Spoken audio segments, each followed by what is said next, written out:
Sudah tahu belum? Kenapa Allah memilih Nabi Isa untuk membunuh Dajjal di Palestina? Ingin tahu jawabannya? Simak penjelasan dalam video ini sampai habis. Sebelum lanjut, tolong like, subscribe, dan juga nyalakan tombol lonceng agar setiap konten Islami semakin populer. Terima kasih. Nabi Isa telah dipilih oleh Allah untuk membunuh Dajjal dan menegakkan kebenaran. Dajjal merupakan seorang keturunan manusia bermata satu yang kelak memiliki banyak pengikut dan menjadi musuh paling nyata di akhir zaman. Dilansir dari tim Risalah Nabi, kemunculan Dajjal di akhir zaman memiliki tugas untuk menyesatkan manusia dengan kemampuannya, sehingga keimanan manusia menjadi goyah dan turut menjadi pengikutnya. Lantas, mengapa Nabi Isa yang dipilih Allah untuk membunuh Dajjal? Adapun alasan Allah memilih Nabi Isa untuk membunuh Dajjal.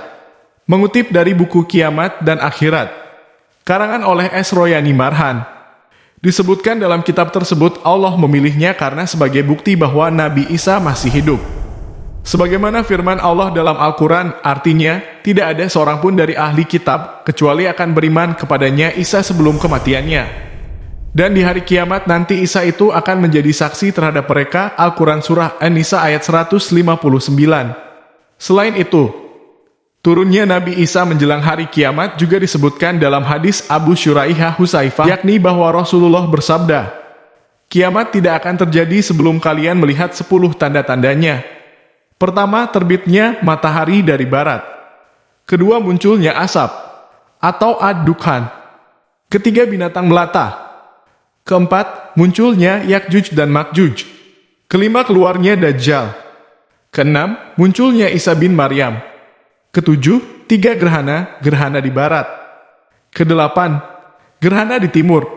Kesembilan, gerhana di Jazirah Arab. Kesepuluh, munculnya api dari Yaman yang keluar dari dasar Aden yang akan menggiring manusia atau mengumpulkan manusia dan bersama mereka di mana saja berada. Hadis riwayat Muslim, Ahmad, dan lainnya. Ibnu Katsir mengatakan hadits ini sahih.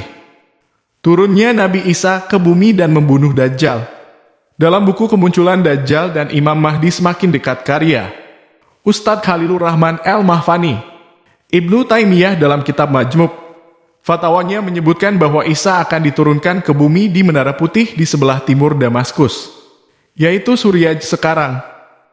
Hal ini juga dijelaskan dalam kitab Kasyaf Al-Minan fi Alamat As-Sa'ahwa Al-Malahim oleh Mahmud Rajab Hamadi yang diterjemahkan oleh Ibnu Tirmizi. Sebelum Dajjal dibunuh oleh Nabi Isa, ia akan muncul bersama 70.000 pasukan bersenjata pedang yang memakai jubah tebal untuk menghancurkan khilafah Islam. Di waktu itu, kaum muslimin akan menghadapi kesulitan dan memilih untuk pergi ke gunung. Pada sebuah riwayat disebutkan bahwa keadaan tersebut membuat Imam Mahdi yang lebih dulu diutus memohon pertolongan kepada Allah. Saat itulah, Allah menurunkan Nabi Isa untuk membunuh Dajjal dan menyelamatkan kaum tertindas dari kejahatan Dajjal dan Yahudi untuk selamanya. Hal tersebut diriwayatkan oleh Nawas Ibnu Saman, hadis Abu Umamah, dan lainnya. Dalam Kisah Al-Masiih Ad-Dajjal yang ditulis Muhammad Nasiruddin Al-Albani, yang diterjemahkan oleh Ahmad Zubaidi, dijelaskan bahwa Nabi Isa membunuh Dajjal selepas ia sholat subuh. Ketika Nabi Isa sudah melaksanakan sholat, ia berkata, bukalah pintu, kemudian pintu pun dibuka. Di balik pintu tampak Dajjal bersama 70.000 orang Yahudi sedang membawa pedang. Nabi Isa pun langsung meminta sebuah pedang. Hal ini dijelaskan dalam riwayat Muslim dari An-Nawas. Sementara itu, dalam riwayat Ahmad dalam Al-Musnad dikatakan, ketika pintu terbuka Nabi Isa kemudian membawa tombaknya ke arah Dajjal. Ketika Dajjal melihat Nabi Isa, ia tiba-tiba lemah tak berdaya bagaikan garam laut di dalam air. Dalam riwayat lain disebutkan, ketika Dajjal melihat Nabi Isa, ia lari menuju gerbang Lud atau Bab Lud. Pensyarah kitab mengatakan, Bab Lud adalah nama sebuah daerah yang terletak di Palestina. Sumber lain menyebutkan tempat ini yang juga dikenal dengan Gerbang Lod, lokasi tersebut berada di dekat daerah Baitul Maqdis yang saat ini berada di bawah penguasaan Israel. Ada juga yang menyebut bahwa Bab Lud kemungkinan adalah gerbang kota kuno Lod. Saat ini, bangunan kecil era Mamluk atau Utsmaniyah yang menjadi tanda sumur air dikenal sebagai Bab Lud. Pembantaian Dajjal secara tragis. Sejumlah ahli hadis turut menjelaskan peristiwa terbunuhnya Dajjal di tangan Nabi Isa.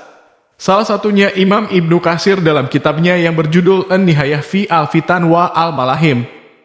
Penjelasan Ibnu Katsir turut dinukil Abdul Wahab Abdus Salam Tawilah. Diceritakan, Nabi Isa turun setelah kemunculan Dajjal dari menara bagian timur di Damaskus, Suriah. Lalu, orang-orang mukmin berkumpul di samping Nabi Isa. Nabi Isa membawa mereka tentara orang mukmin untuk memerangi Dajjal ke arah Baitul Maqdis dan bertemu dengan Dajjal di Bukit Afik. Di tempat itulah terjadi aksi kejar-kejaran antara Nabi Isa dengan Dajjal. Hingga pada akhirnya Nabi Isa berhasil menyusulnya di kota Bablud. Nabi Isa lantas membunuh Dajjal dengan memasukkannya ke dalam sebuah karung. Lalu Nabi Isa berkata kepada Dajjal, "Saya akan memukulmu dengan satu pukulan sehingga kamu tidak akan selamat darinya." Saat Dajjal mendapatkan pukulan dari Nabi Isa, ia meleleh bagaikan garam yang meleleh di dalam air. Singkat cerita, Nabi Isa lalu membunuhnya dengan sebilah tombak pendek di sebuah lokasi yang dikenal dengan sebutan Bablud. Dan akhirnya Dajjal pun mati di tempat tersebut, sebagaimana diriwayatkan dalam berbagai hadis sahih. Allah membunuh Dajjal melalui perantara tangan Nabi Isa.